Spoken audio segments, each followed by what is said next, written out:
In this lesson, I'm going to show you how to make this Cabochon stone dress ring decorated with shoulder stones. So you need to mark off in the centre of the strip the part of the shank that's not going to have a split. So I'm marking off a section that's 30mm, and we can always cut a little bit more if required later on, but that's going to be quite a long split, and I reckon there's going to be plenty there for forming the setting. Doesn't matter, it'll just give you a thick marking to use as a guide for your saw. So mark one side and then mark the other side. And now what I'm going to do is I'm going to keep turning it over to make sure that cut is perfect.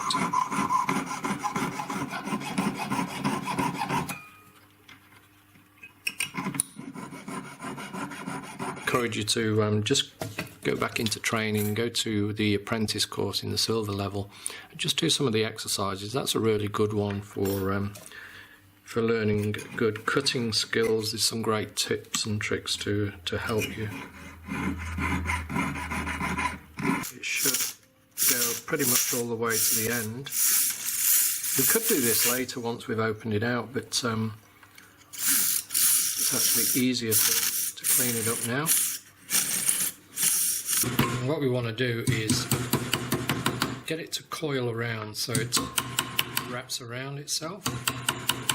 So you can tap it at a slight angle, so that will help when it comes to meet up.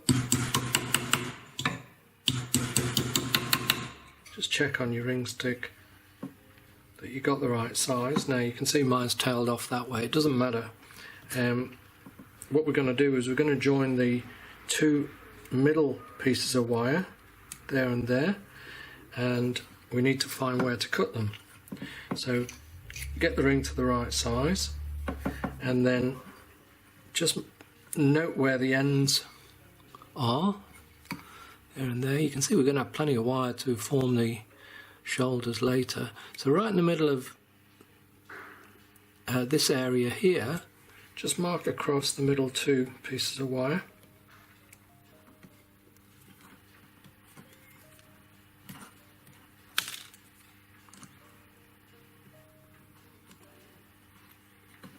So you can use a piercing saw if you want to do that, to cut it that way.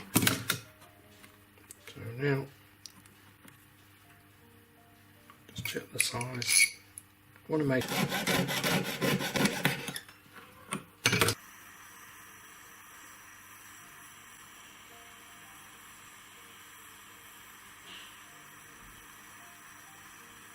use my pliers and just bend it into shape. And it's good practice for you to do this rather than rely on making a round bezel first, then squeezing it into shape. And as you can see, this is quite a long oval, so it might be a bit tricky trying to squeeze it into that shape later on.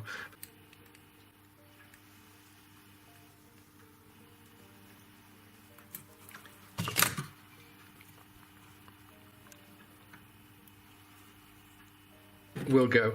So I like to keep all my joints together wherever possible. So the claw's going to go at that point there. Get rubbed off. Put those on. Okay. So if you haven't got one of these, I'll show you another way.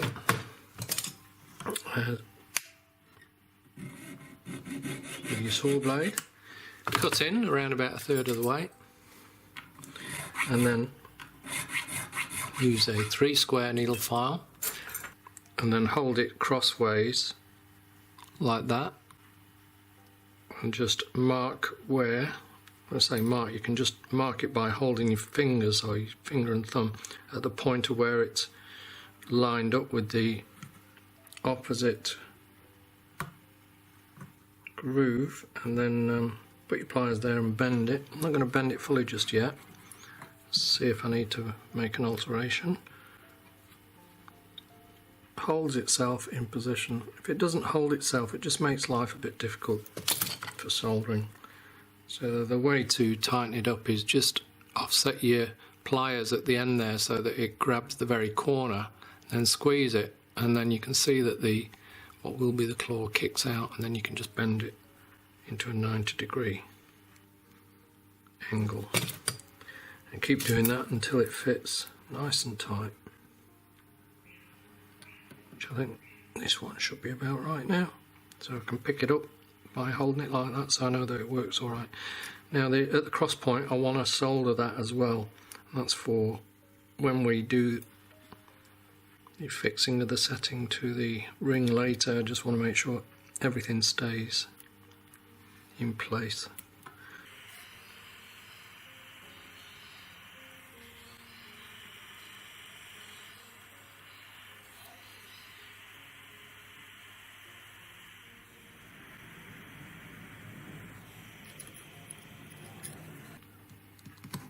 So again, bear that in mind when you're starting off. I started off with 82, so that was way too much. And I'm working on a size N.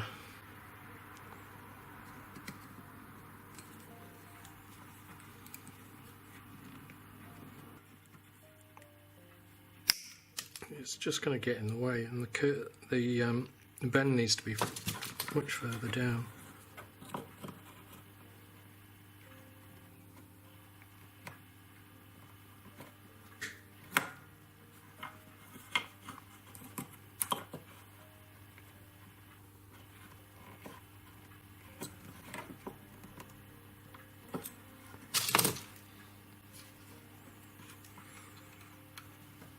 Oh, look at that.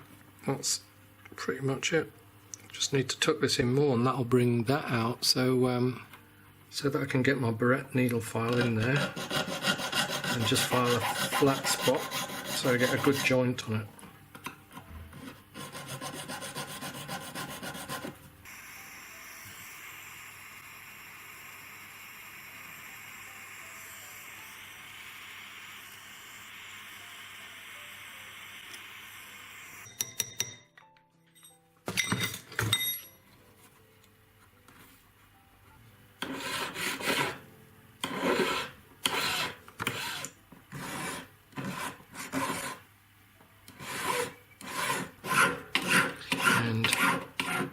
Going to be easier to emery clean the top part.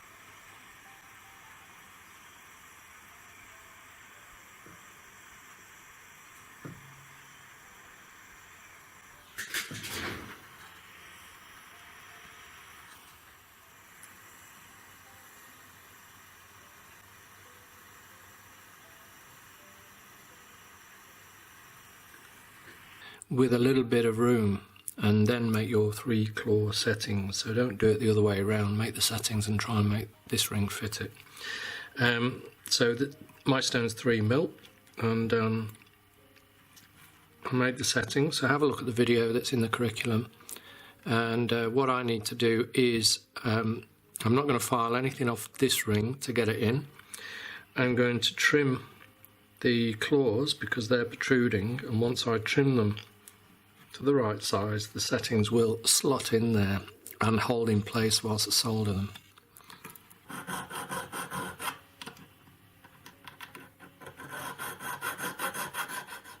Okay, one trimmed, and this one definitely needs trimming as well, so I'll match it up. So I've got the 2 settings in, and they're in really firmly, so I can move them around and get them positioned exactly how I want. And I've got them, as you can see, just slightly raised, which will give me a little bit of room for the colour of the stones, and I just think it looks better that way.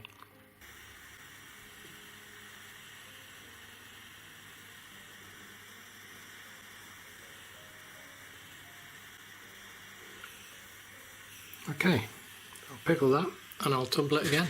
I'll cut the cross frame off the setting now, leaving a good couple of mil length on the claws, which will still need to be filed down. And now I can give the ring a good clean up before I set the stones. So if you need to do any correcting of the claws, pulling them straight, then do that now. The stone probably won't fit because you'll need to file the inside of the claws first. Tiny like that. And I wouldn't attempt doing this if you haven't used gravers before, because you can make it worse than it started. So you can just very gently just glide over the surface. In some places the solders run slightly out, so I just need to trim it off with my graver, and then I can use a pointed burnisher, the same burnisher I use for gypsy setting, and just rub over it very carefully. Try not to create more scratches than you started with there. I'll set the side stones first, and I've got a 2.9mm heart burr, and this just goes inside. It's just contacting the inside of the claws just, but I can run it down into the setting and leave a nice countersink there. And then with a very slight whirl around, it'll just cut the seating enough for me to pop the stones in there. So it's a very easy setting task if you've made the setting to the right size. So remember when you're making the setting that the tube that you're making must be the same size as the stone, otherwise it's going to be a harder task to set, and if it's slightly bigger you'll see metal there, and you don't want to see that. You want to see as much of the stone as possible. So I'll just lock the stone in.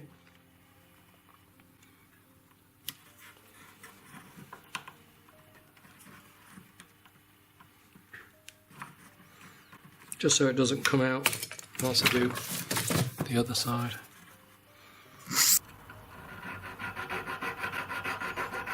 So you only want about 1/2 mil of claw above the table of the stone. This is quite a large beading tool. This is a number 22, and if you follow my courses you will find videos in the setting course showing how to make an oversized beader. So if that's too small and it's pinching the metal, then you can make a beader larger if you really need to. So I'm just rolling the beader onto the claw tip, getting it further onto the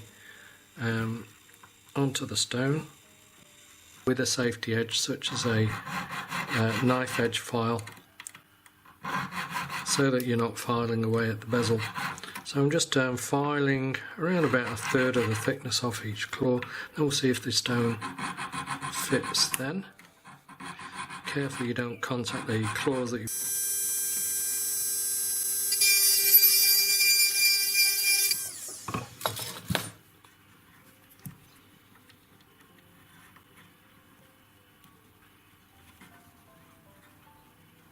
So almost there, a bit of a gap on this side, so I'm just going to run in with that ball burr again, but it's nice and firm, so that's how you want it.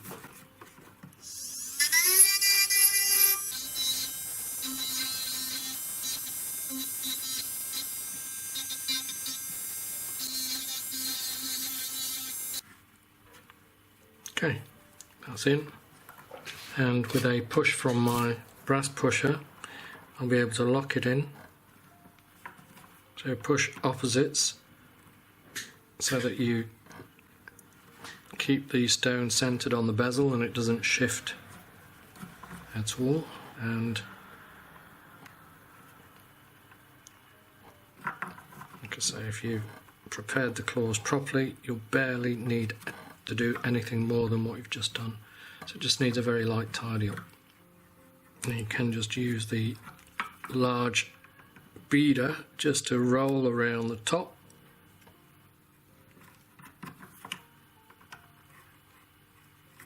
And that is pretty much it. I'm just going to remove any tool marks around the claws. It's not too bad. Again, being very careful not to contact the stone, and then I'll polish it and we'll take a look.